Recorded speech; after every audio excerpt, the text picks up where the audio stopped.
100 छलिए देखे हैं इसने, हाँ?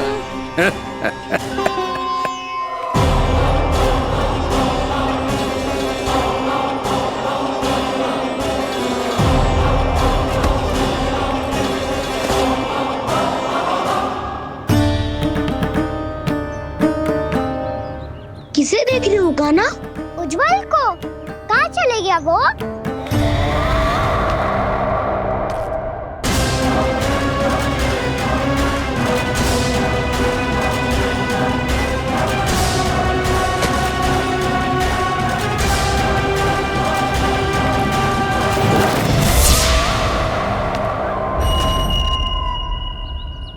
चिंता मत करो कान्हा, उज्जवल यहीं का ही होगा, आ जाएगा। क्या हो गया कान्हा? तूने कही थी ना कि हम चोर प्रहरी खेलेंगे, तो खेल क्यों ना रहो? तुम्हारी प्रतीक्षा कर रहे थे। वैसे तुम कहाँ रह गए थे?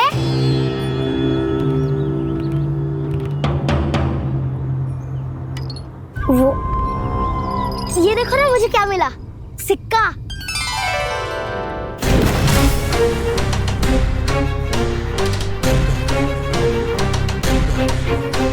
दीदी दिखा दिखा। ना ना, ऐसे ना, जे सिक्का मैं उछालूंगा और जिसके हाथ में आया वो बनेगा प्रहरी और अन्य सब चोर। स्वीकार है। यदि मैं प्रहरी बन गया तो बहुत सरलता से इस कृष्ण को पकड़कर गुफा में ले जाऊंगा और वहीं इसकी हत्या कर दूंगा। इसे इसके ही यंत्र में फंसाना होगा मुझे।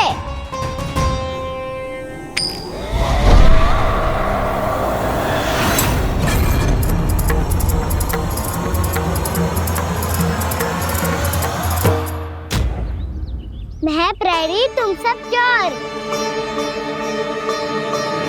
कोई बात नहीं कृष्ण, अब इस उज्जवल की तरह पहले तुम्हारे सारे सखाओं को फंसाऊंगा मैं और फिर ले जाऊंगा तुम्हें।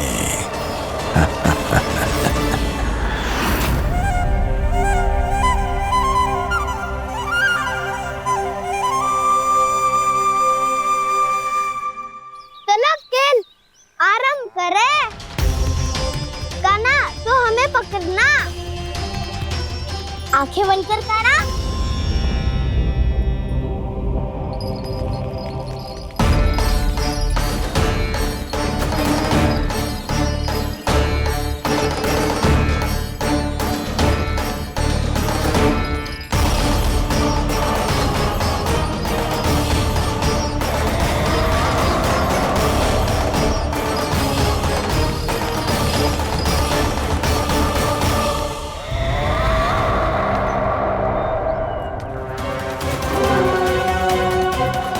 अकेला रह गया ये, अब फंस गया ये।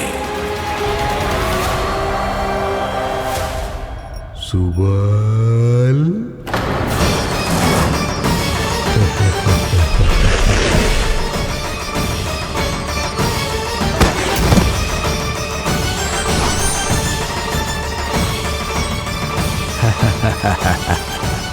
इन सब का तो मुझे पता नहीं, परंतु मुझे बड़ा आनंद आ रहा है इस खेल में।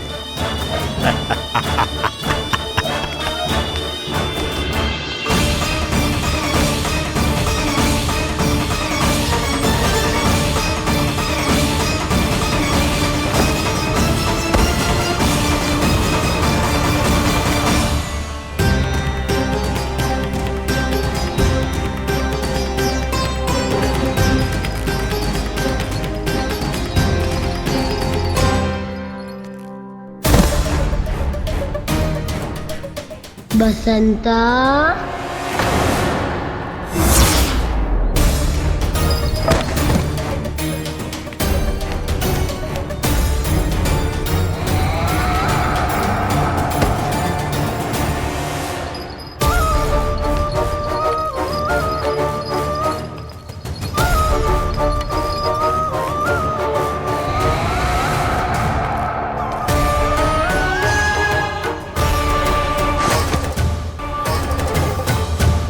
ये तो एक एक करके सभी बालकों को अपना शिकार बनाता जा रहा है। प्रभु ऐसा क्यों करने दे रहे हैं? प्रभु की हर लीला का कोई ना कोई उद्देश्य होता है। यदि वो इस असुर को इन निर्दोष बालकों पर अत्याचार करने से नहीं रोक रहे हैं तो इसका भी कोई ना कोई कारण अवश्य होगा।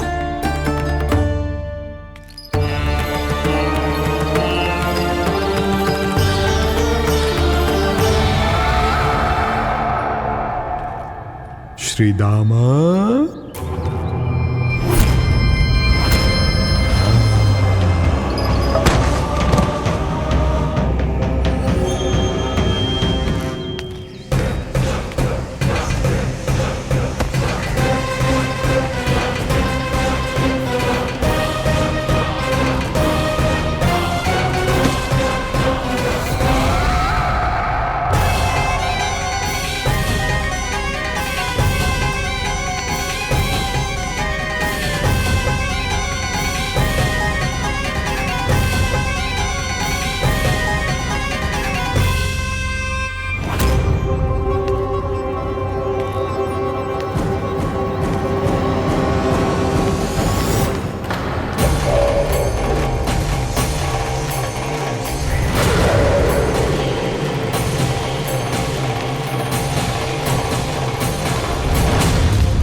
अब केवल 2 ही बालक शेष बचे हैं।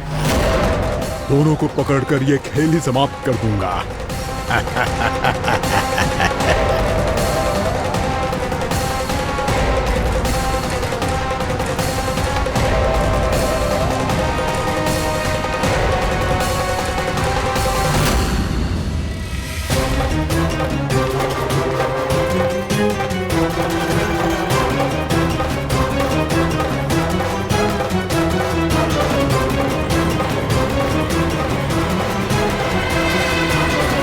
ये तो छलिया है, मायावी छलिया।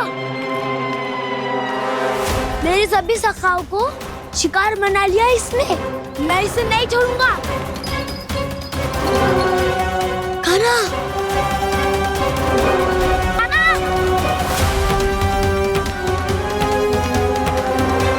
कान्हा, कान्हा।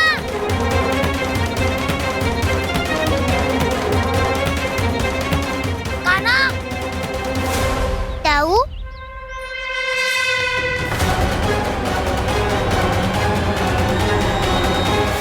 छलिया हो तुम। तुमने मेरे सखाओं का अपहरण किया है। मैं छलिया ना हूँ ना, मैं तो आपका छोटा भाई हूँ, आपका कान्हा। मैंने सब कुछ अपनी आंखों से देखा है। बस तुम छलिया ही हो। रूप बदल बदल कर मेरे सखाओं का अपहरण कर रहे हो। ये क्या कह रहे हो दाऊ? आप ही मुझे नहीं पहचानोगे तो कौन पहचानेगा? कान्हा, ये नहीं, मैं हूँ वास्तविक बलराम, तुम्हारा दाऊ।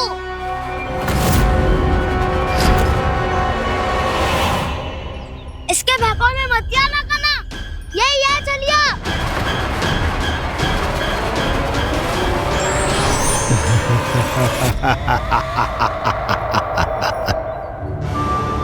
बुद्धिमान बालक, केवल तुमने ही पहली बार में माना है कि मैं ही वास्तविक छलिया हूँ।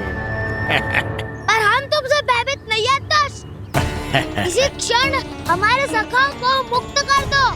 अच्छा, यदि इतना ही क्रोध आ रहा है तो जाओ, छुड़ा लो अपने सखाओं को।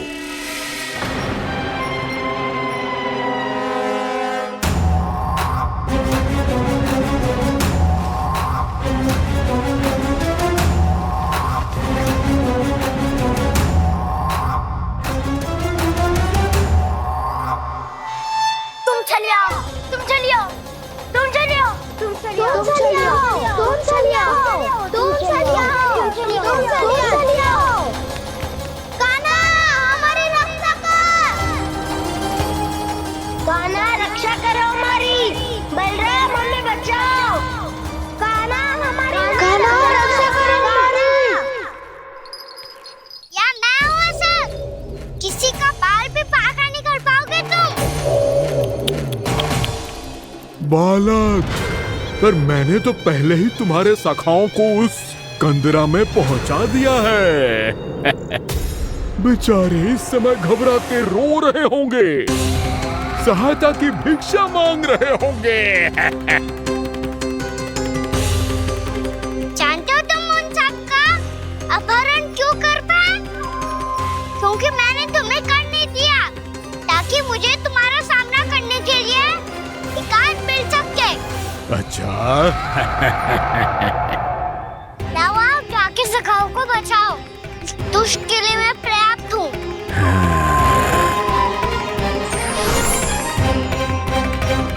कान्हा, पीछे मुड़ के मत देखना कान्हा।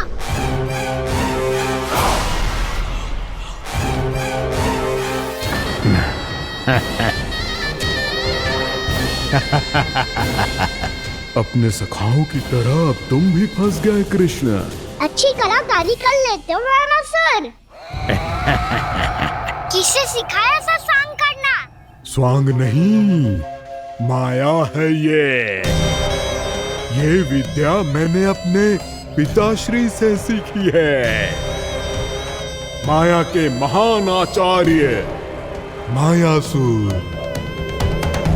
तो तुम मायासुर के पुत्र हो, पर जिसके सामने ना माया जाल बुनने का प्रयास कर रहे हो, ये माया के स्वामी है। ये मायाधर विष्णु है ये।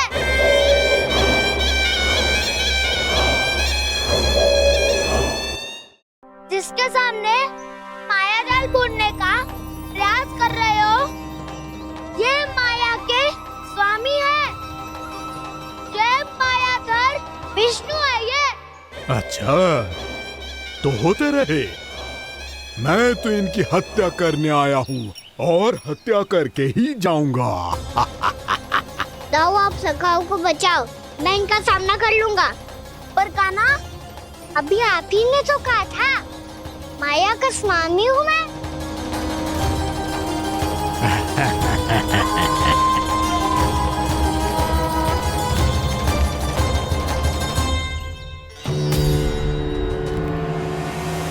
ये तो मथुरा का व्यापारी है।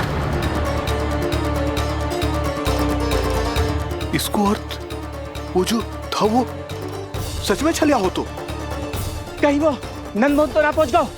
हमें शीघ्र ही गांव जाना पड़ेगा और सबको सावधान करना पड़ेगा। चल।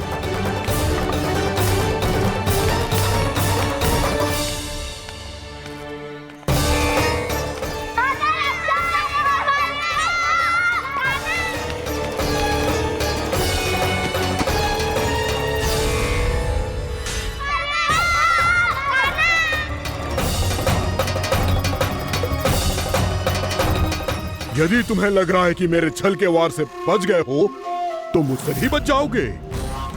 ये तुम्हारी सबसे बड़ी भूल है कृष्ण। मेरे पास बहुत सारे मायावी अस्त्र हैं, जो क्षण भर में ही तुम्हें विष्णु लोक पहुंचा देंगे। तो फिर प्रतीक्षा क्यों कर रहे हो? बालक, मैं परिहास नहीं कर रहा हूँ। मुझे पता है, तभी तो कह रहा हूँ शीघ्र दिखाओ ना। मुझे तुम्हारे सारे मायावी अस्त्र देखने हैं। कैसे बालक हो तुम? मैं यहाँ खेल दिखाने नहीं आया हूँ। तो समय व्यर्थ क्यों कर रहे हो ब्रह्मासुर? जो करने आए हो वही करो ना। अब देखो कैसे तुम्हारे प्राण एक ही वार में इस देह का साथ छोड़कर उड़ जाएंगे।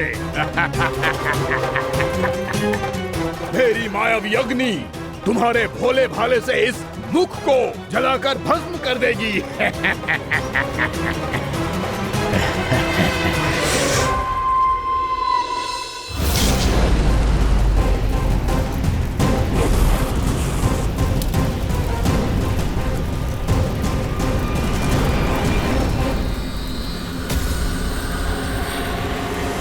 सही कह रही हो व्यापासुर।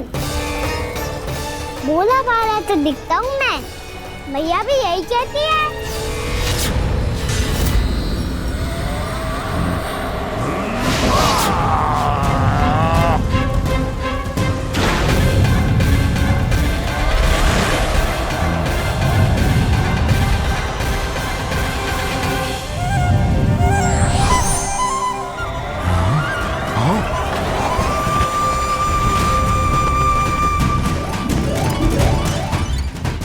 आसन को उपहार देने के लिए बहुत बहुत धन्यवाद रामासुर।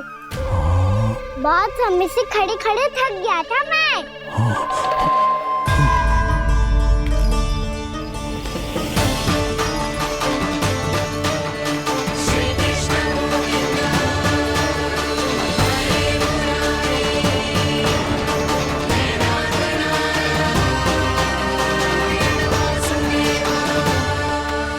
अगला अस्त्र दिखाओ ना। तुम्हारी यही जिज्ञासा आज तुम्हारा अंत करने में सहायक बनेगी मूर्ख बालक।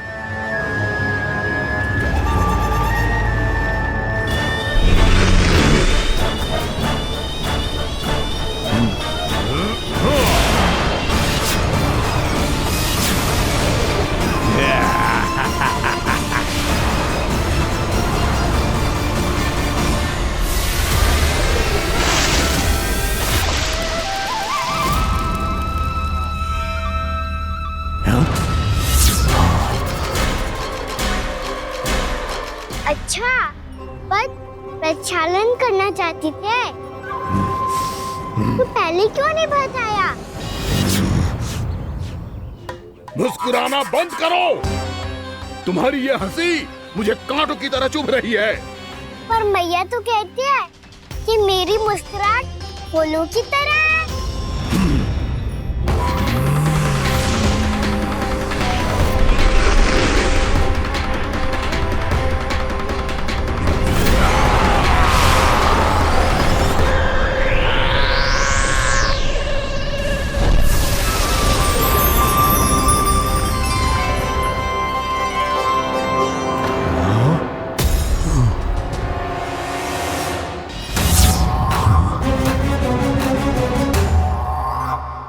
था ना मेरी मुस्कुराहट बिल्कुल इन्हीं फूलों की तरह है।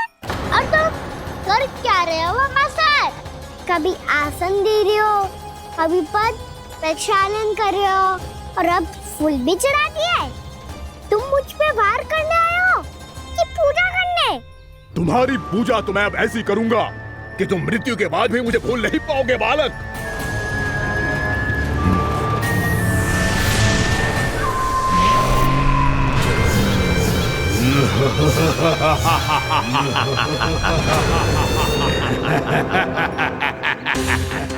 कान्हा, ये चट्टान तो मुझसे हिल ही ना रही।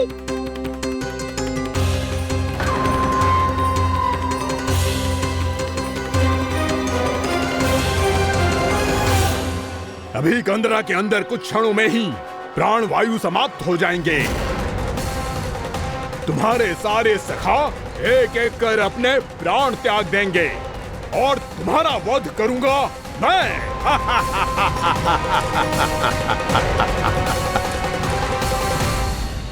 अरे सब जन बच के रहना। छलिया आया हुआ है वृंदावन में। अरे छलिया आ गया है। वृंदावन में मायावी छलिया। अरे क्या हुआ? कौन छलिया? मायावी छलिया सबको छलता है वो। हाँ, कुछ भी कर सके है वो। बहुत भयानक। अरे भानु, ठहर जरा, क्या हुआ? बहुत भयानक है वो, बच के रहना सब लोग। अरे भेष बदल ले तो है वो। हाँ। क्या हुआ? छलिया है वो। अरे मेरी बात तो बताओ। रानी भाभी, रानी भाभी, कान्हा घर पर ही है ना? ऐसे भड़बड़ा क्यों रहे हो? कोई भूत देख लियो है क्या? भूत ना भाभी, छलिया से भेंट हो गई। सच्ची का मायावी छलिया है भाभी।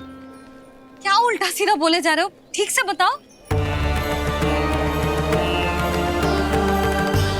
अब बोलो भी। वो कान्हा के पीछे पड़ो है वो। मेरे लल्ला के पीछे? हाँ रानी भाभी, हमारे अचेत होने से पहले हमने उसे ये कहते सुना था कि वो वृंदावन आने वाला है कान्हा से मिलने। हे नारायण, मेरे कान्हा की रक्षा करना। जसोदा जी मायावी छलिए से बचना बालकों के बस की बात ना है। जीजी, बालक वन में अकेले हैं।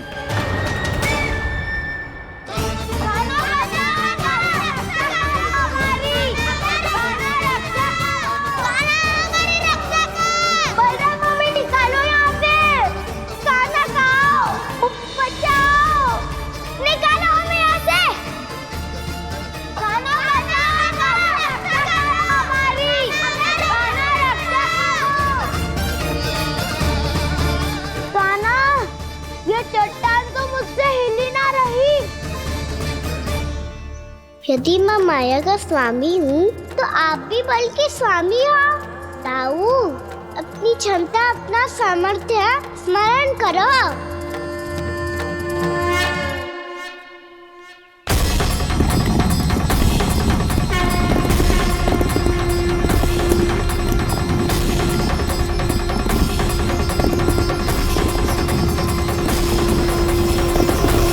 इससे पहले कि वो कंदरा का द्वार खोल के तुम्हारे सखाओं को बाहर निकाले, मैं तुम्हारे प्राण ले लूंगा कृष्ण।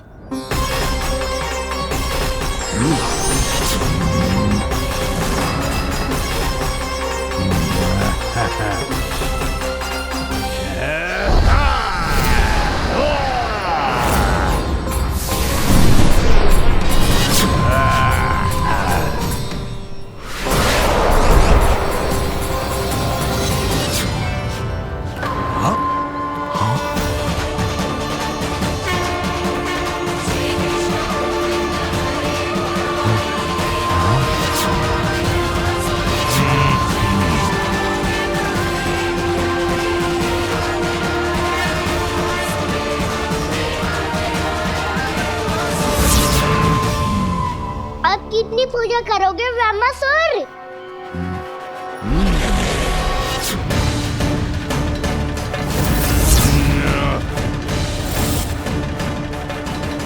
प्रभु तो खेल खिला रहे हैं इससे, और ये खेले जा रहा है विवश होकर, उनकी माया से बाध्य होकर।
जो प्रभु के सामने माया करने आया था, वो स्वयं को ही माया में उलझा हुआ पा रहा है।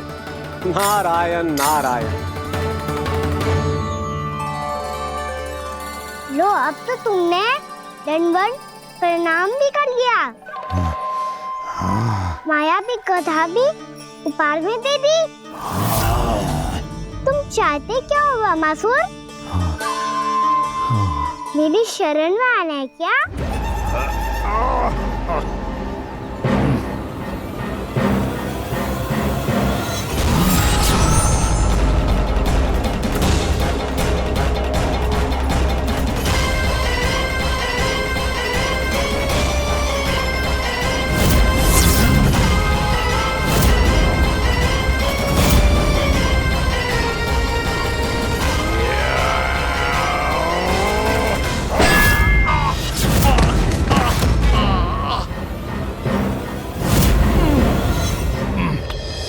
सोच विचार का समय ना है हमारे पास। अपने बालकों की रक्षा के लिए इसी क्षण में निकलना होगा। और वो छलिया किसी का भी रूप धारण कर सकते है। सुलक्षणा तेरा, शांति तेरा या मेरा, किसी का भी रूप धारण करके हमें भ्रमित कर सकते हो। इसीलिए हमें सतर्क रहना होगा। समझ आई? चलो।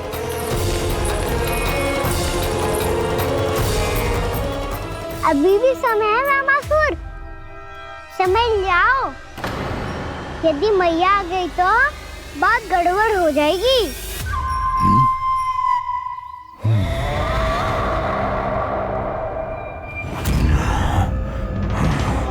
मुझसे झूठ का कोई लाभ नहीं होगा। रामासुर, स्मरण करो तुम कौन हो। मायासुर का पुत्र हूँ मैं, अपने स्वामी महाराज कंस का सेवक हूँ, और तुम्हारा हूँ मैं काल।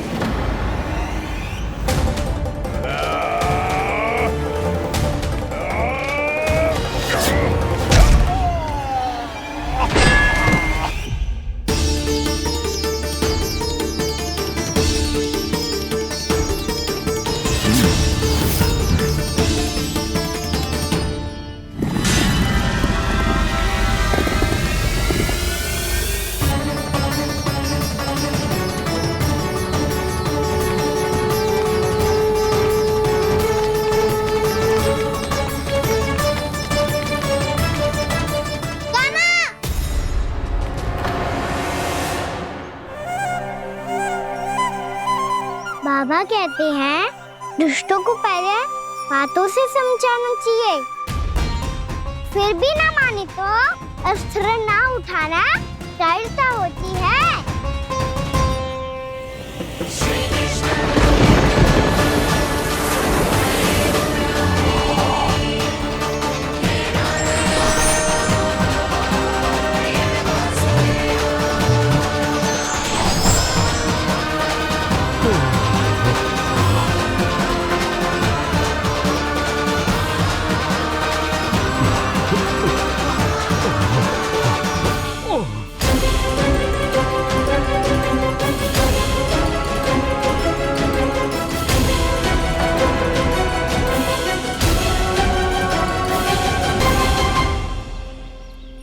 पता था मुझे, अपने बाबा के स्वरूप को हानि नहीं पहुंचाओगे।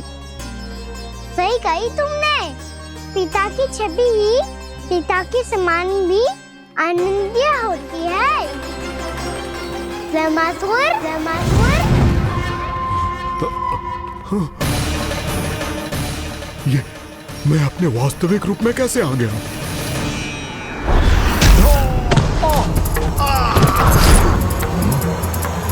मेरे बाबा का स्वरूप नहीं लेना चाहिए था तुम्हें।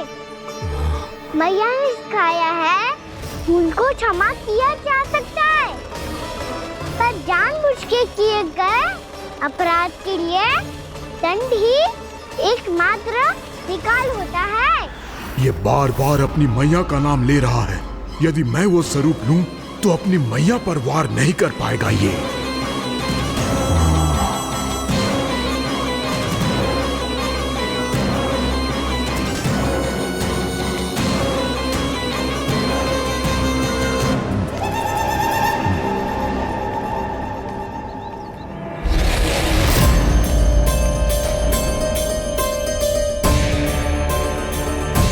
लल्ला, मैं तेरी मैया हूँ, अपनी मैया को मारेगा? बच गया। समझाया था,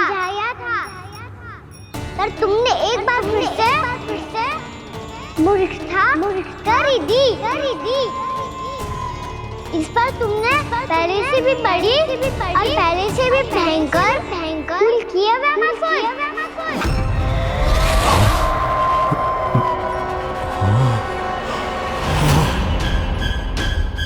ये क्या हो रहा है मुझे?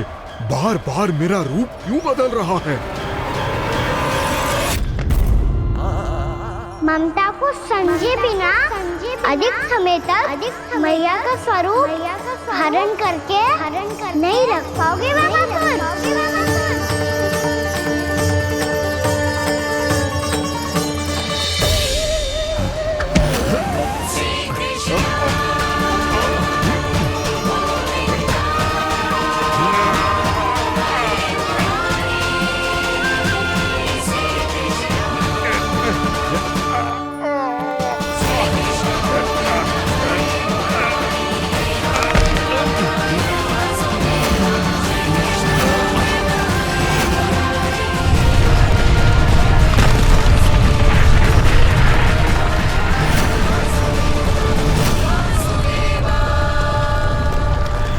के क्रोध से धरती भी कांपने लगी है।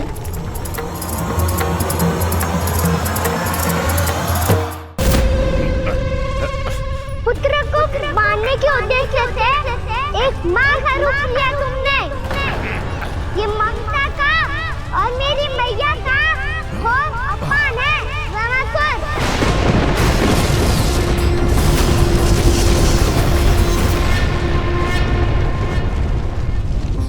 इससे पहले इस असुर के कारण निर्दोष प्राणियों का कोई अहित हो, मुझे कुछ करना होगा। यदि मैं माया का स्वामी हूँ तो आप भी बल के स्वामी हो। दाऊ, अपनी क्षमता अपना सामर्थ्य स्मरण करो।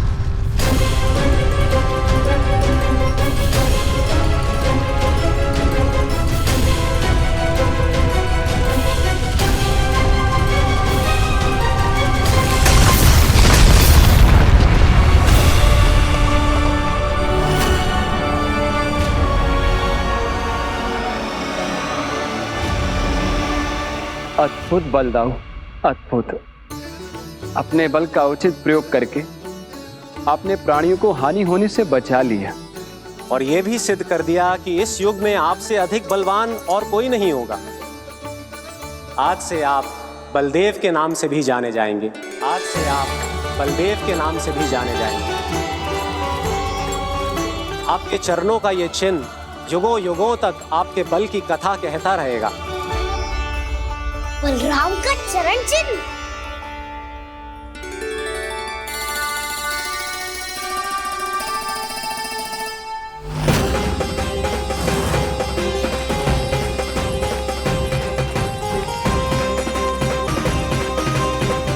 मेरी माया से आज तक कोई नहीं बच पाया है। एक बार मुझे छोड़कर देखो, फिर पता चलेगा कि मैं हूँ कौन। पहले ये तो देख लो कि मैं कौन हूँ।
वरण आया हुआ मसूर।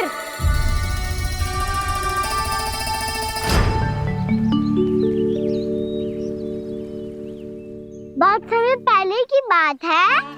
बहुत बड़े भूमाकर राज करते थे तुम। तुम्हें महान राजा भीमम के नाम से जाना जाता था। सब कुछ था तुम्हारे पास, पर शांति नहीं थी। इसीलिए शांति की खोज में अपना संपूर्ण राज अपने पुत्रों को सौंप कर हिमालय पर्वत की ओर चल दिए। अनेक वर्षों की तपस्या के बाद तुम्हारे तप की कीर्ति चारों ओर फैलने लगी और फिर सच्चे तपस्वी के रूप में तुम्हारी ख्याति से प्रभावित होकर महर्षि उलट तुमसे भेंट करने आए। राजा भीमरथ, आपने ईश्वर की प्राप्ति के लिए सब कुछ छोड़ दिया, पर अपना अभिमान नहीं छोड़ पाए। इसीलिए मेरे आगमन पर सम्मान के साथ खड़ा होना तो दूर, मेरा अभिवादन भी नहीं किया। अभिमान तपस्वी का गुण नहीं होता है राजन, अभिमान राक्षसी गुण है।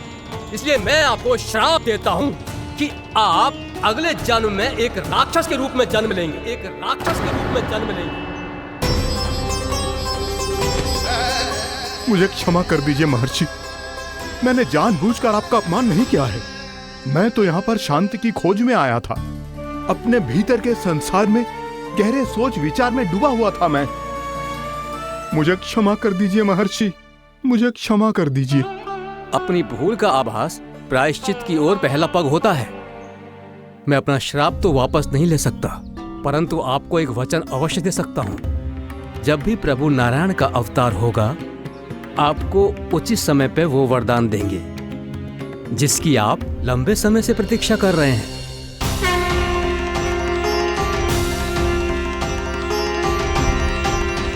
प्रभु, आपने मेरी आंखें खोल दी।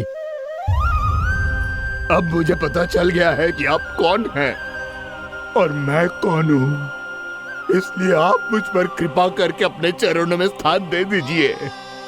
मुझे वो शांति प्रदान कीजिए जिसकी खोज में मैं वर्षों से भटक रहा हूँ। शांति तो मोक्ष में ही है, इसीलिए मैं तुम्हें मोक्ष का वरदान देता हूँ।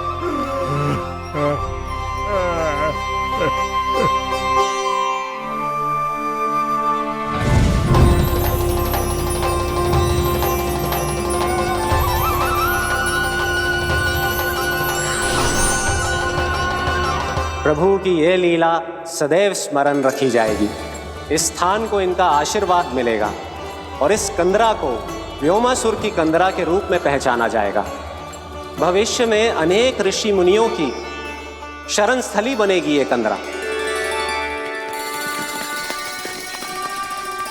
दीदी, ये कोई साधारण बालक ना है। ऐसा चमत्कार कोई साधारण बालक थोड़ी ना कर सकते है। तुम सत्य कह रहे थे बलराम। गाना सच्ची में भगवान ही है, तभी तो सब देवता इसे बसाने और इसकी ओर से युद्ध करने आते हैं। तुम सब ऐसे आंखें फाड़ के क्यों देख रहे हो मुझे?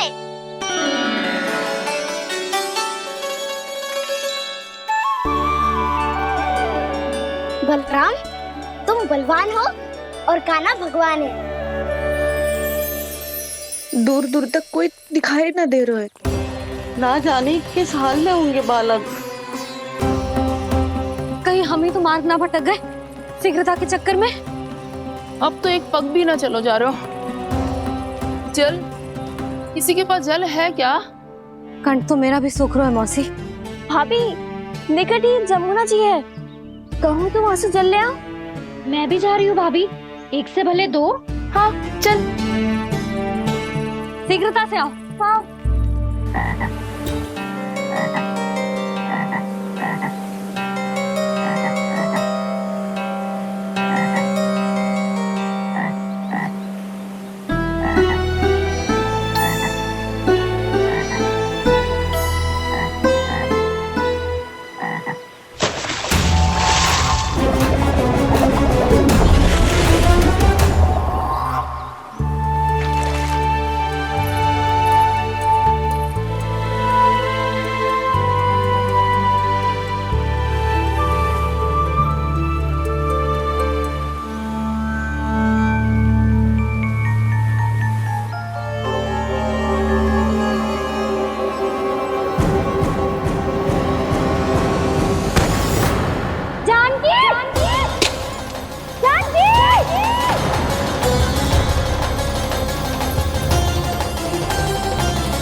जानकी, जानकी, क्या होगा इसे? देखो ना जी, अब छलिया की सूचना मिलते ही हम सब बालकों को ढूंढने चली गई और ढूंढते ढूंढते सबको बहुत प्यास लगी आई जी। तो जानकी जमुना जी की नदी से जल लेने गई और उसने जमुना जी का पानी पिया और उसकी जेदशा हो गई। बालक कहाँ है? वो ठीक तो है ना? ऊपर से सब ठीक है, पर भीतर से बहुत भयभीत है सब। जानकी तो बिल्कुल नीली पड़ गई है। लग तो है विष फैल गया है इसको पूरे तन में। मथुरा के सौ से विदेह जी को बुलाए गए हैं उसके उपचार के लिए। जैसे ही इसने जल को मुंह से लगाया, ये गिर पड़ी चटपटाने का अवसर भी ना मिलो। हाँ वैद्य जी, और निकटी मृत पशु भी पड़े हुए थे। हाँ, मैंने भी अस्थियां देखी थी। इसका तो यही अर्थ हो सकता है कि समस्या वहाँ के जल में ही हो। वैद्य जी, आप रोगी की नाड़ी पे ध्यान दो ना। जे गोपिया क्या कह रही है उसे सुनने की आवश्यकता ना है। जब तक विष के कारण का पता नहीं चल जाता, हम उपचार कैसे कर सकते हैं रानी जी? जी, वो निकट ही यमुना जी में एक विशेष क्षेत्र है। ये सब उसी के जल की बात कर रही हैं। तब तो ऐसा भी हो सकता है कि किसी विषैले सर्प के काटने का प्रभाव हो। पर सर्प के काटने का चिन्ह ना है उसके तन पे। सर्प जब काटता है तब उसके दांत के चिन्ह बन जाते हैं। मुझे पता है, बड़े बड़े सर्प को काटते हुए देखो है मैंने। एक दिन अब बस कर उज्जवल, ये बड़ी बड़ी हाँकने का समय ना है। पर यदि सर्प ने ना काटो है, फिर जानकी की ये दशा किसने की? अवश्य किसी राक्षस ने की होगी। नाना, कोई विषैला पशु भी तो हो सकता है। यह अवश्य किसी महाविषैले सर्प के विष से हुआ है। सर्प ने भले ना काटा हो, लेकिन यह अवश्य ही किसी महाविषैले सर्प के विष के कारण हुआ है। कालिया नाग। कालिया नाग?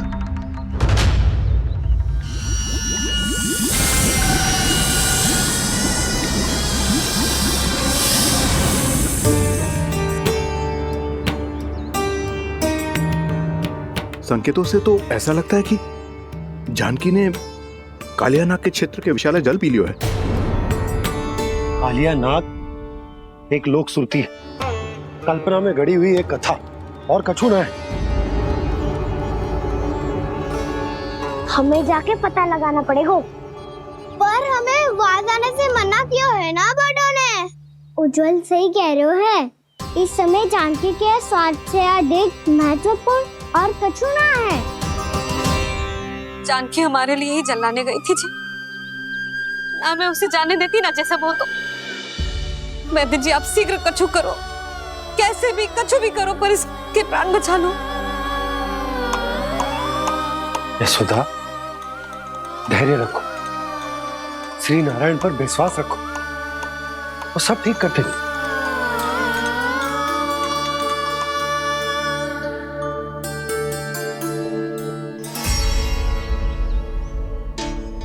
विष की काट की मेरे पास जितनी जड़ी बूटी थी, मैंने सब अर्क बना के पिला दी, पर इसकी दशा में अभी तक कोई सुधार नहीं दिख रहा है।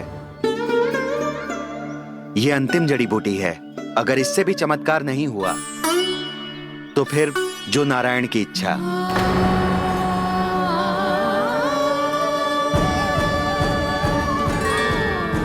पर कोई तो उपाय होगा जानकी को बचाने का। कान्हा, यदि तुझे किसी औषधि के बारे में पता है, हमें बता दे, हम जाके ले आएंगे।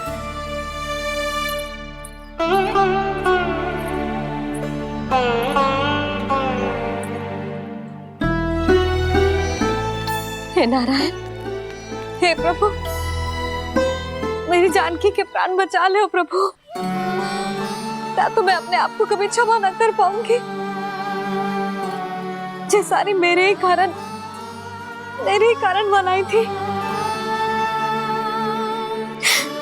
उसकी रक्षा करो प्रभु, मेरी पुकार सुनो। कान्हा, तूने हमें वत्सासुर से बचाया था ना? और बकासुर से भी तो। और छलवे से भी तो तूने ही बचाया था ना हमें? क्या ऐसा कोई उपाय ना है जानकी को बचाने का? धन्वंतरी,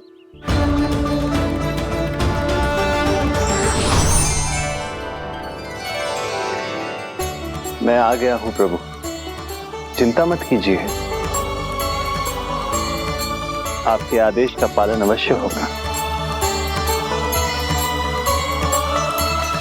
यशोदा मैया,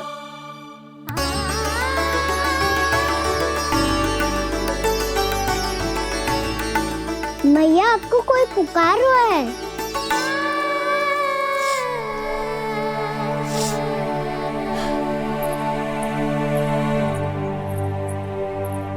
चिंता मत करो मैया, अब धन्वंतरी जी आ गए हैं और सब संभाल लेंगे। धन्वंतरी जी कौन है? जिन्होंने संसार का आयुर्वेद दिया, आरोग्य के देवता, वे श्री नारायण के अवतार।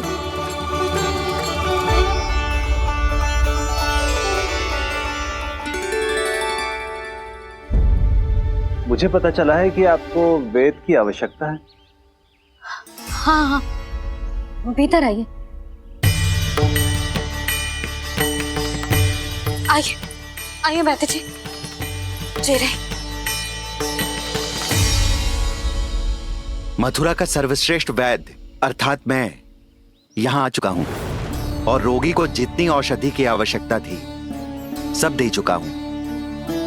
निश्चित रूप से आपने विष की काट के लिए बहुत ही उत्तम अर्क तैयार किया है। इसीलिए किसी और वैद्य की आवश्यकता नहीं है। किंतु आप अकेले कितना कुछ करेंगे वैद्यराज? मुझे अपना सहायक ही बना लीजिए। पर जो करना था मैं पहले ही कर चुका हूँ। हाँ, वो तो आप कर चुके हैं। बस रोगी के तन से विष निकालना शेष है ना वैद्यराज? हाँ हाँ, बस वही शेष है। इनके रक्त को विष रहित करने में मैं आपकी सहायता करूंगा।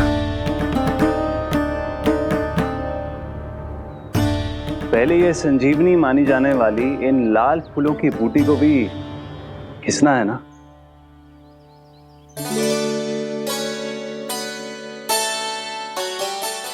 हाँ हाँ, तुम सही कह रहे हो। इसे अच्छे से घिसो।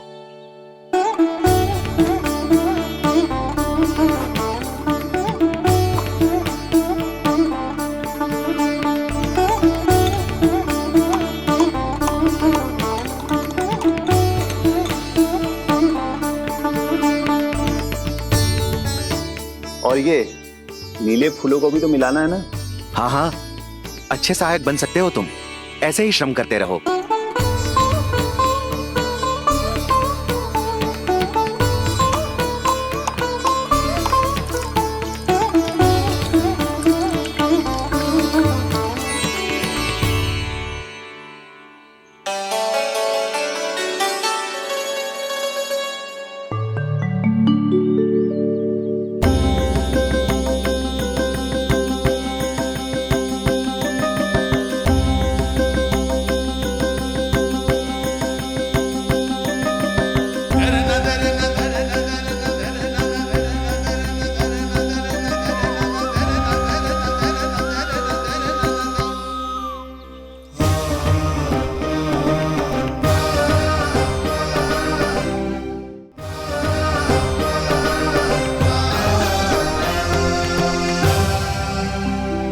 जानकी स्वस्थ तो हो जाएगी ना धन्वंतरी जी?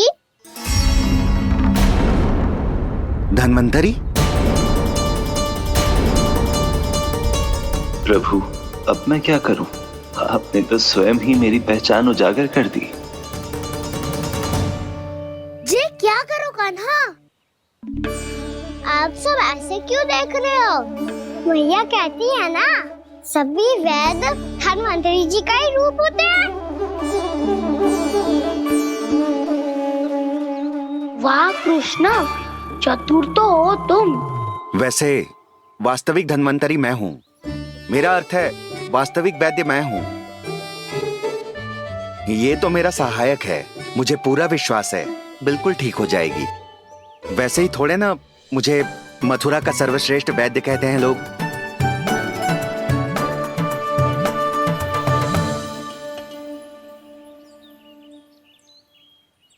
जसोदा भाभी,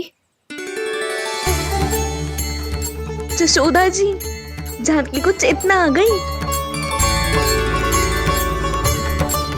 जानकी, जानकी, जानकी, तू ठीक है ना?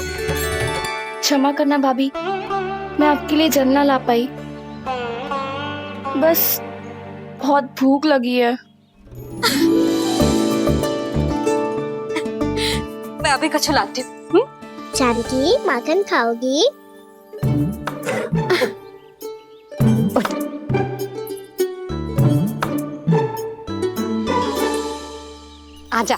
तू ही खिला दे लल्ला।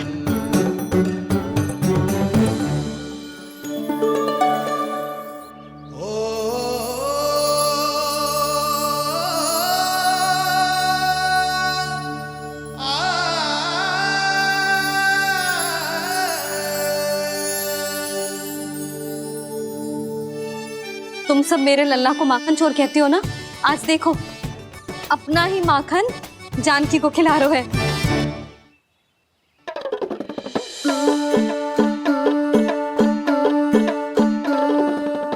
थोड़ा और विश्राम कर लो।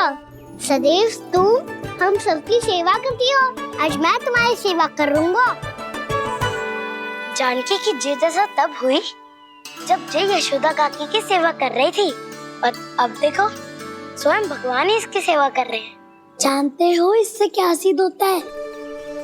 जो भी यशोदा मैया की पूजा करेगा, अर्थात अपने माता पिता की सेवा करेगा, उनके साथ सम्मान से व्यवहार करेगा, ईश्वर स्वयं उसका ध्यान रखेंगे। कभी धन्वंतरी के रूप में तो कभी स्वयं कान्हा के रूप में। भक्त और भगवान का देखो कैसा ये अनुराग, स्वयं करे सेवा प्रभु, अद्भुत गोपी का भाग्य। प्रभु इन सब पृथ्वीवासियों से कितना घुल मिल गए हैं। ना तो ये प्रभु को भगवान मानते हैं और ना ही प्रभु अपने आप को इनसे सर्वश्रेष्ठ समझते हैं। अपने आचरण से ये सिद्ध कर रहे हैं कि ये सभी में हैं और सभी इनका ही अंश है।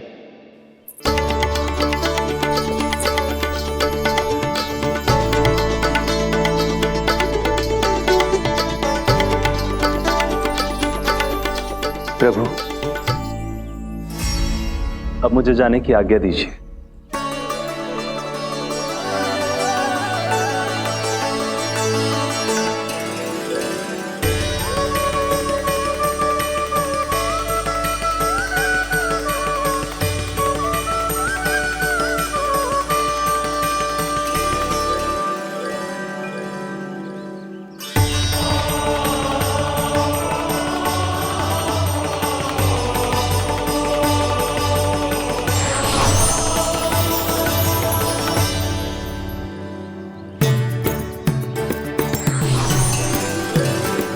कान्हा ने तो सच्ची में धन्वंतरी जी को बुला लिया था।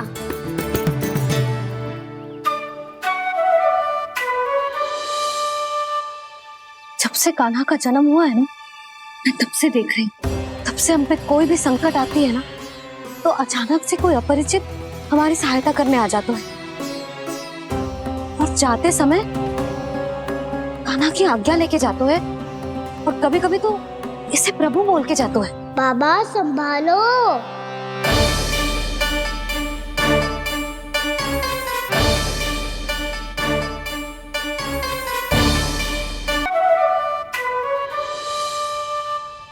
जब से कान्हा का जन्म हुआ है ना, मैं तब से देख रही हूँ, तब से हम पे कोई भी संकट आती है ना, तो अचानक से कोई अपरिचित हमारी सहायता करने आ जाते हैं, और जाते समय कान्हा की आज्ञा लेके जाते हैं, और कभी कभी तो इसे प्रभु बोल के जाते हैं।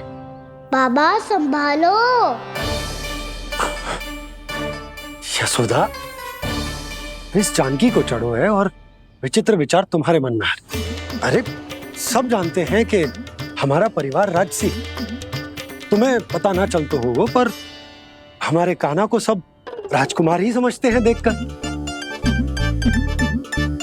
इसीलिए उसे सम्मान देने के लिए सब ऐसा ही करते हैं, और कोई बात ना है।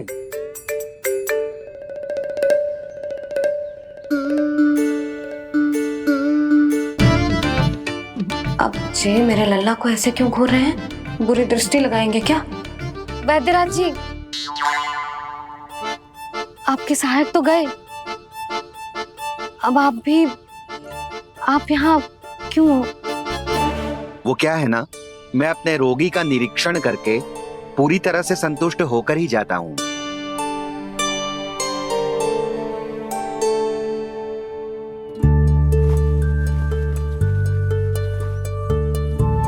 हाँ, संकेत तो अच्छे हैं। कल सुबह तक बिल्कुल ठीक हो जाएगी। धन्यवाद वैद्य जी।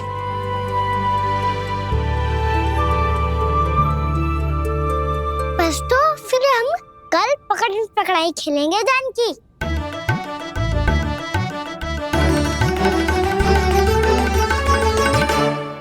भानु, बंसी, जाकर उस क्षेत्र के चारों ओर बाड़ बनवा दो और वहां सूचना पट्ट भी लगा देना, ताकि जानकी के साथ जो हुआ है वो किसी और के साथ ना हो। शीघ्र जाओ। जी ठीक है।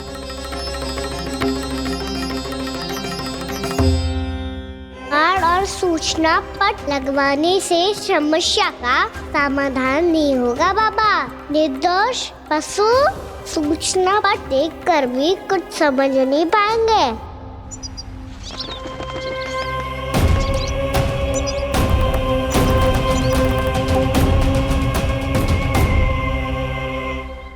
तो तुम्हारे कहने का अर्थ यह है कि व्योमासुर मारा जा चुका है और वो बालक अब भी जीवित है। हाँ महाराज, मैंने गोप बालकों को कहते सुना था कि कृष्ण ने छलिया को मोक्ष दे दिया है, पर वृंदावन सुरक्षित नहीं है महाराज। वो एक बहुत बड़ी समस्या से जूझ रहे हैं। कैसी समस्या? गांव के निकट क्षेत्र में किसी विषैले सर्प का निवास है। उसके विष का प्रभाव इतना भयानक है महाराज, जैसे विष ना हो, स्वयं हलाहल हो। मेरी कोई भी औषधि रोगी का उपचार नहीं कर पा रही थी। निकट के क्षेत्र में कहाँ है वो सर्प? गोप मानते हैं कि वो सर्प गांव के निकट यमुना नदी के जल में रहता है। मुझे तो लगता है महाराज, ये कालिया नाग की कथा कोई किंवदंती या लोक श्रुति नहीं, एक सच्चाई है, एक विषैली सच्चाई।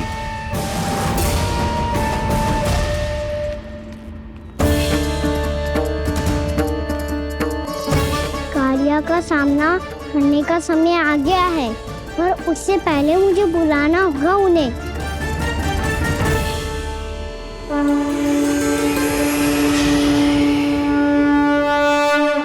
संसार के दारुण भय का नाश करने वाले, सभी कष्टों का हरण करने वाले, विश्व का समस्त ऐश्वर्य प्रदान करने वाले, कमल जैसे लोचन, मुख और चरणों वाले आजानुभुज श्री राम को मैं बार बार नमस्कार करता हूँ।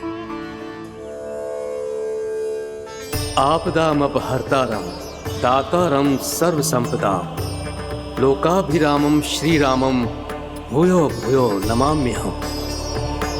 कागभूसोंडी कागभूसोंडी कागभूसोंडी। प्रभु क्षमा करें, मुझे जाना होगा।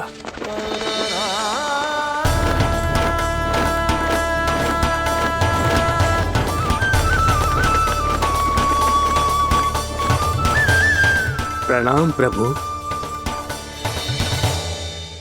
अनेक बार मैं आपके दर्शनों के लिए आया प्रभु। कभी नंद भवन के झरोखों से आपके दर्शन करके चला जाता था, तो कभी दूर किसी वृक्ष की आड़ से आपको निहार लिया करता था। आज आपने स्वयं मुझे बुलाकर धन्य कर दिया प्रभु।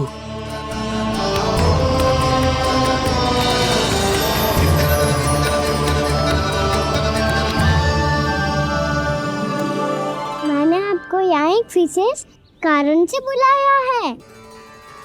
आपके श्राप से इस कालिया नाग को मुक्त करने का समय आ गया है। ये तो बहुत ही उत्तम समाचार है प्रभु।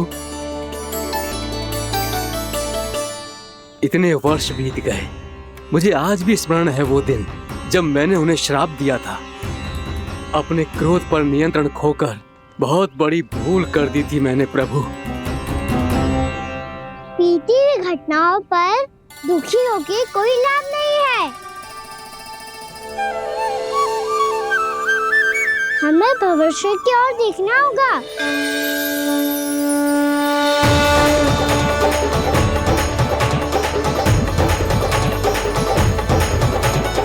आदेश कीजिए प्रभु, क्या आज्ञा है आपकी? जब मैं कालिया नाग का सामना करने जाऊं, तो आप यही रहेगा।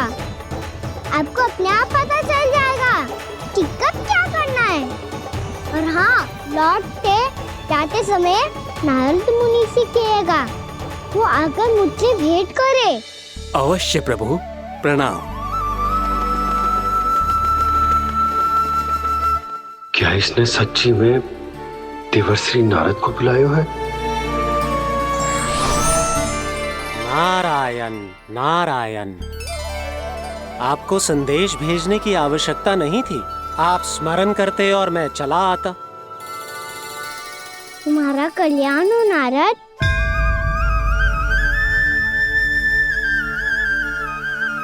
मैंने तुम्हें एक विशेष कार्य के लिए बुलाया है। आज्ञा दीजिए प्रभु। तुम्हें एक बार फिर कंस से भेंट करनी होगी। विचार कीजिए महाराज। क्या आप बिना किसी शंका के कह सकते हैं कि कौन सी पंखुड़ी पहली है और कौन सी 8वीं? उस दुष्ट से भेंट करना स्वयं कीचड़ में उतरने के समान है प्रभु। कमल पुष्प प्राप्त करना हो तो कीचड़ में उतरना पड़ता है नारद। आपका आदेश तो मैं स्वप्न में भी नहीं टाल सकता प्रभु। कंस कालियानाग के बारे में जान गया है, पर वो उसका सामना करने का साहस नहीं कर पाएगा। मैं आतुर हूँ प्राप्ति, मूर्ख नहीं। मेरी बुद्धि फिर नहीं गई है। मैं स्वयं उस कालिया जैसे महाविषैले सर्प के सामने खड़ा हो जाऊं और अपने ही काल को आमंत्रित कर लूं। तो फिर अपने लाभ के लिए उसका प्रयोग करने का कोई और उपाय सोचिए स्वामी। कुछ ऐसा कीजिए कि यमुना नदी का पूरा जल विषैला हो जाए और वृंदावन वासी उसका उपयोग करे, और आपका काल कहलाने वाला वो बालक स्वयं काल के गाल में चला जाए। उत्तम उत्तम सुझाव है प्राप्ति। अब मुझे उस कालिया तक पहुंचने का मार्ग ढूंढना होगा। उसको विवश करने का कोई उपाय ढूंढना होगा, क्योंकि व्यक्तिगत रूप से उससे भेंट करना असंभव है। असंभव। आप सही कह रहे हैं प्रभु। कंस में उतना सामर्थ्य नहीं कि वो कालिया नाग का सामना स्वयं कर सके। वैसे तो कालिया गरुड़ देव का भी सम्मान नहीं करता, तो फिर वो कंस का सम्मान क्यों करेगा भला? नहीं करेगा, पर कंस तुम्हारा सम्मान अवश्य करेगा नारद। तुम्हारी बातें भी सुनेगा और मानेगा भी। ये मेरी योजना का बहुत ही महत्वपूर्ण भाग है। तुम कंस के पास जाओ और कहो कि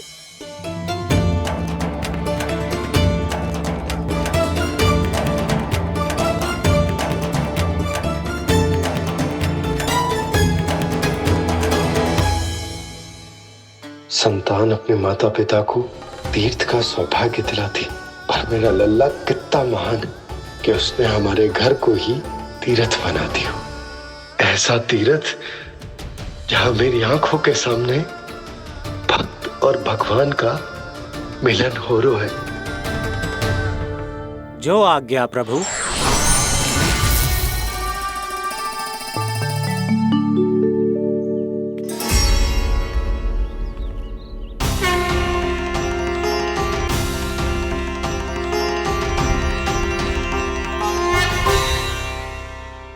बाबा।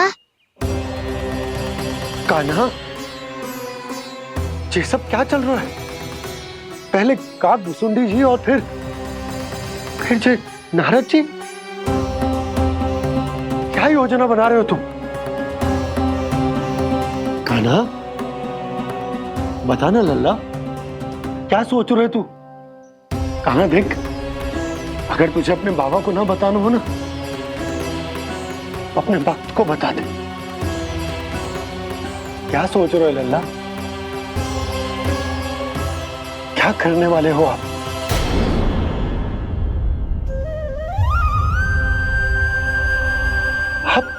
आप इतने दुखी क्यों हो? कान्हा, कान्हा, क्या होगा? क्योंकि मुझे आभास हो गया है बाबा, समय आने वाला है। कौन सा समय आने वाला है लल्ला? शीघ्र सब कुछ बदलने वाला है। भैया को मेरा सत्य पता चल जाएगा बाबा।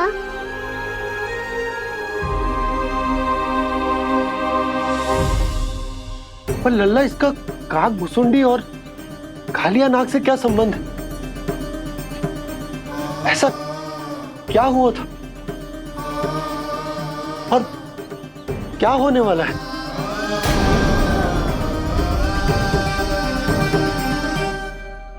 जो होने वाला है बाबा, उसका संबंध उससे है जो सैकड़ों वर्ष पहले हुआ था। महर्षि भृगु के एक वंशज थे वेदशिरा मुनि, जो विंध्याचल की पहाड़ियों में साधना कर रहे थे। तभी वहाँ अश्वशिरा नाम के एक दूसरे मुनि आमंत्रण के बिना ही आ गए। कितना सुंदर और शांतिपूर्ण आश्रम है। यहाँ प्रभु की साधना करने में बहुत आनंद आएगा। शीघ्र ही अश्वशिरा मुनि उपस्थिति के कारण होने वाले व्यवधान से बाध्य होकर वेदशिरा मुनि ने अपनी आंखें खोली। कौन हो तुम और यहाँ क्या कर रहे हो? आपके आश्रम में बहुत शांति है मुनिवर। साधना करने के लिए बहुत ही उत्तम स्थान है ये। मैं चाहता हूँ कि मैं भी यहाँ। आप यहाँ साधना करना चाहते हैं, लेकिन इतना भी नहीं जानते कि किसी के आश्रम में प्रवेश करने से पहले उसकी आज्ञा लेनी चाहिए। आप ये भी नहीं जानते कि यदि कोई यज्ञ कर रहा हो तो बिना अनुमति के वहाँ प्रवेश करने से उसकी यज्ञ साधना भंग हो सकती है। आप क्या साधना करेंगे मुनि? आप तो साधना के योग्य ही नहीं हैं। इतना अपमान! एक मुनि के मुख से इतने कड़वे शब्द शोभा नहीं देते। मैं तुम्हें श्राप देता हूँ, जितनी विषैली तुम्हारी जिह्वा है उतने ही विषैले सर्प बन जाओ तुम। और ऐसा सर्प जो सांस भी ले तो निकट का वातावरण दूषित हो जाए। तुम्हारे इस दुस्साहस के लिए मैं तुम्हें श्राप देता हूँ कि तुम अभी इसी क्षण कौवा बन जाओ, और ऐसा कौवा जो कांव कांव करके अनर्गल प्रलाप करता रहे।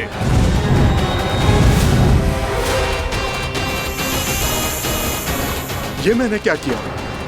ये मैंने क्या किया? क्रोध के कारण दोनों ने एक दूसरे को श्राप दे दिया। पर दोनों ही मेरे भक्त थे, और भगवान होकर मैं अपने भक्तों को इतनी कठिनाई में कैसे देख सकता था।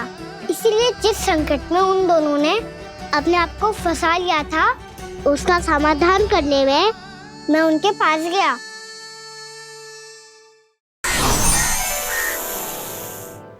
देखिए ना प्रभु, ये क्या हो गया हमसे? हमारी रक्षा कीजिए प्रभु, मार्ग दिखाइए हमें। क्रोध पर नियंत्रण ना होने के कारण आप दोनों ने एक दूसरे को बहुत ही भीषण संकट में डाल दिया है। अब दोनों ही तपस्वी, तप के बल से दिए गए आपके श्राप को लौटाना भी संभव नहीं है। प्रभु कोई तो उपाय होगा, हम आपके शरण में हैं प्रभु। अपराध तो हमसे हुआ है प्रभु, पर अब आपसे ही आशा है। कुछ ऐसा कीजिए भक्त वत्सल, जिससे हम दोनों के श्राप का प्रभाव कुछ कम हो जाए।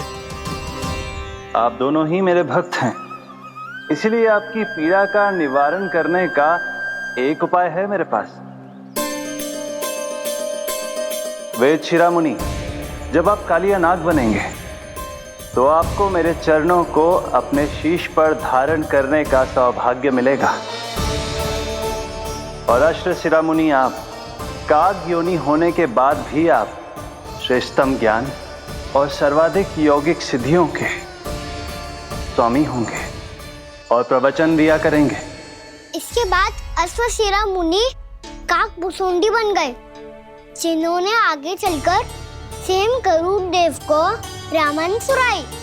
और मुनि वेदशिरा महर्षि कश्यप और देवी कत्रियों के पुत्र कालिया नाग बनकर जल में। और अब वही कालिया नाग जमुना जी में, जिनके कारण जानकी के प्राण लगभग चले ही गए थे। अब कालिया नाग को उचित स्थान पर भेजने का समय आ गया है बाबा। पर ये तो अच्छी बात है कान, वेदशिरा मुनि को दिया हुआ तुम्हारा वचन भी पूरा हो जाएगा, जमुना जी की शुद्धि भी हो जाएगी। इस सब के बाद भी तुम दुखी क्यों हो? क्योंकि इसके बाद मैया के सामने मेरा रहस्य खुल जाएगा बाबा। उन्हें पता चल जाएगा कि उनका बालक कोई साधारण बालक ना है। भविष्य में जो होने वाला है उसे सबके सामने घटने से रोकना मेरे लिए भी संभव ना होगा। भैया को सब पता चल जाएगा। क्या पता चल जाएगा रे मुझे?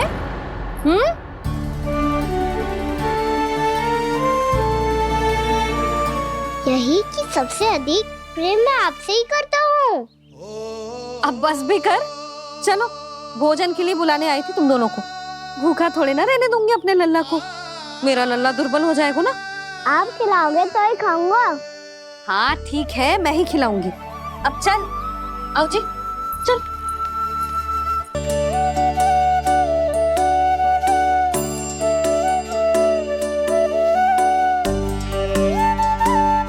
भैया खेलो ना मेरे साथ। भैया सुनो ना, मेरी बात ना मानोगी? अभी बहुत कार्य पड़े लल्ला। देख, जानकी को औषधि भी देने जानो है ना। औषधि मैं दे दूंगा, फिर तो खेलोगी ना आप मेरे साथ। पिछले कुछ दिनों से अपनी मैया का अधिक से अधिक प्रेम पाने का प्रयास करो है कान्हा। इसका तो एक ही अर्थ हो सकता कि कछु बहुत बड़ो होने वालों है। कान्हा रुक जा लल्ला। कान्हा क्यों तंग कर रहा है? मैया को पहन लेना। कान्हा, कान्हा, ये क्या करो तूने?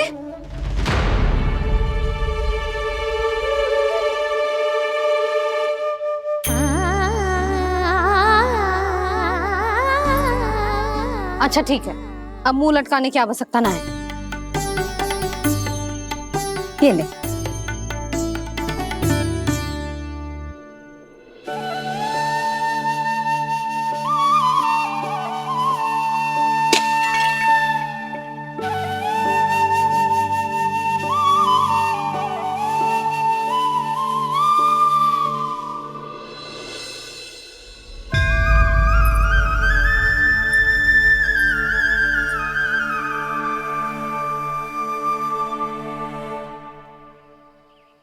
तंग करे मैया को खिजाए, खेले रूठे मनाए,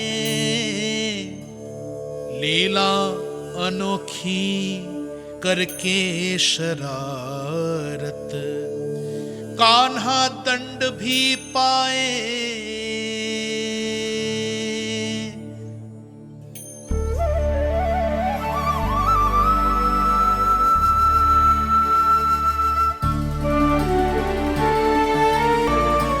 रूठना मनाना, खेलना खिलाना, पहले शरारत करके क्रोध दिलाना और फिर क्षमा मांग लेना, ये सब जानबूझकर कर रहे है कान्हा। जैसे जीवन भर के लिए अपनी मैया की ममता को अपने हृदय में समेट कर रखना चाहते हो। कैसे कैसे करूं उस कालिया से मित्रता, कैसे करूं उसका उपयोग?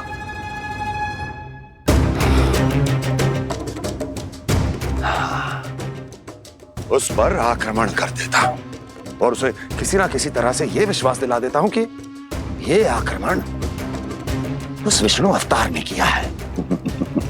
फिर वो क्रोध में आकर सारे वृंदावन वासियों को अपने विष से समाप्त कर देगा। उचित है, ये उचित है। नारायण हरि, नारायण हरि।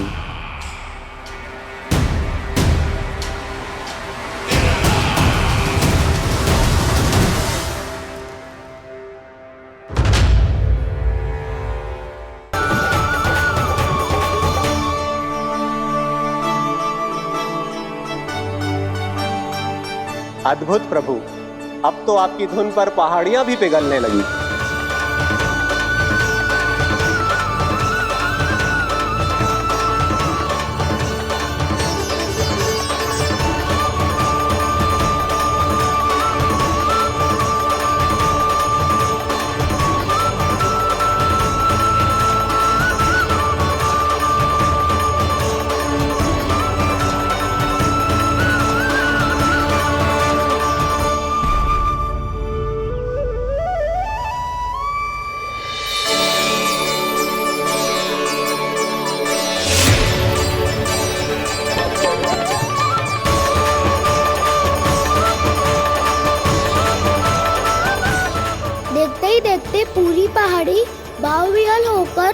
पिघलने लगी है। प्रभु मुरली बजाने में खो गए हैं और उनके साथ ही खो गए हैं सभी सुनने मनुष्यों, पशु पक्षियों और देवताओं के ही नहीं, जड़ चेतन किसी के लिए को रोक पाना संभव नहीं होगा। कहीं प्रभु की इस मनमोहक मुरली की धुन पर सारा ब्रह्मांड ही ना पिघल जाए। गाना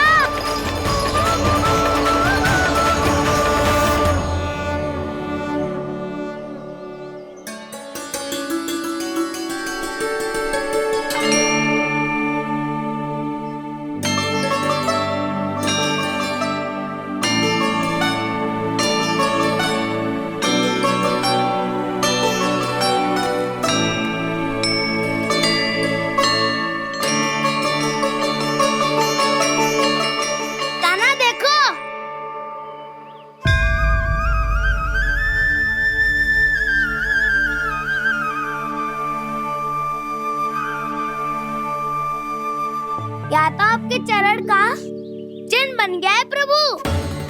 अपने भक्तों के हित के लिए मेरी बस एक ही इच्छा है, ऐसी चिन्ह मेरे हर भक्त के हृदय पर हो।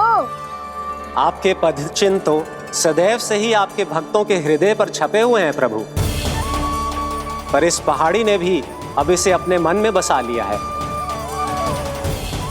तो युगों युगों तक इस पहाड़ी को चरण पहाड़ी के नाम से जाना जाए। तो युगों युगों तक इस पहाड़ी को चरण पहाड़ी के नाम से जाना जाए। तो युगों युगों तक इस पहाड़ी को चरण पहाड़ी के नाम से जाना जाए।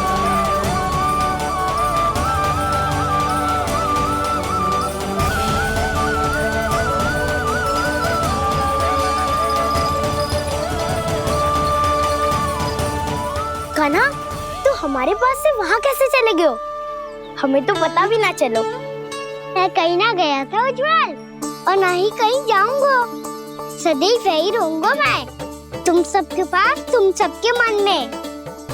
हर एक कोई असुर मुझे तुम सबसे दूर ले जाने का कितना भी प्रयास क्यों ना कर ले।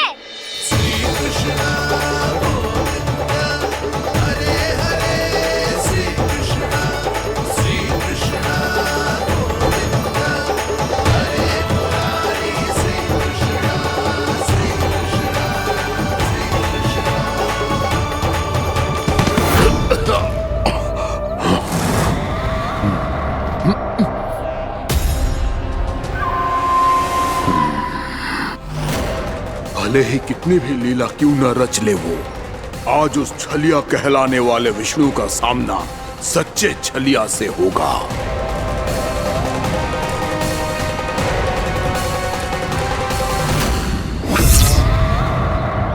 कान्हा, तू कहाँ भटक गए हो? तो नहीं सखा, मैं तो भटके हुए को मार्ग दिखा रहा था।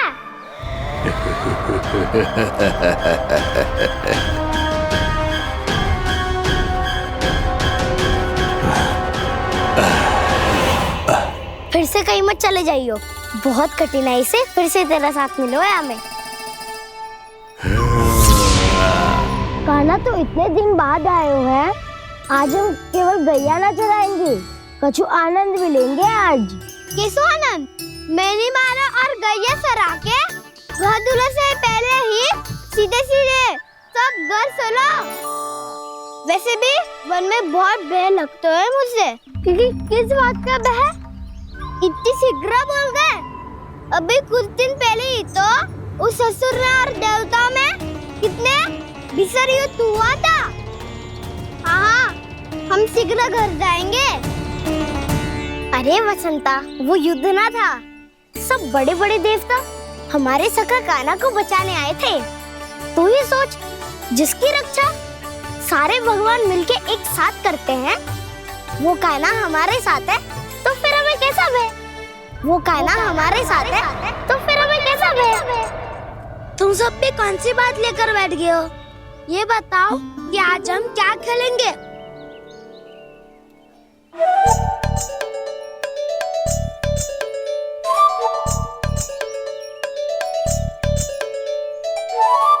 चोर प्रहरी खेले। चोर प्रहरी? हाँ, इस पे एक जन प्रहरी बनते हैं और शेष बनते हैं सब चोर।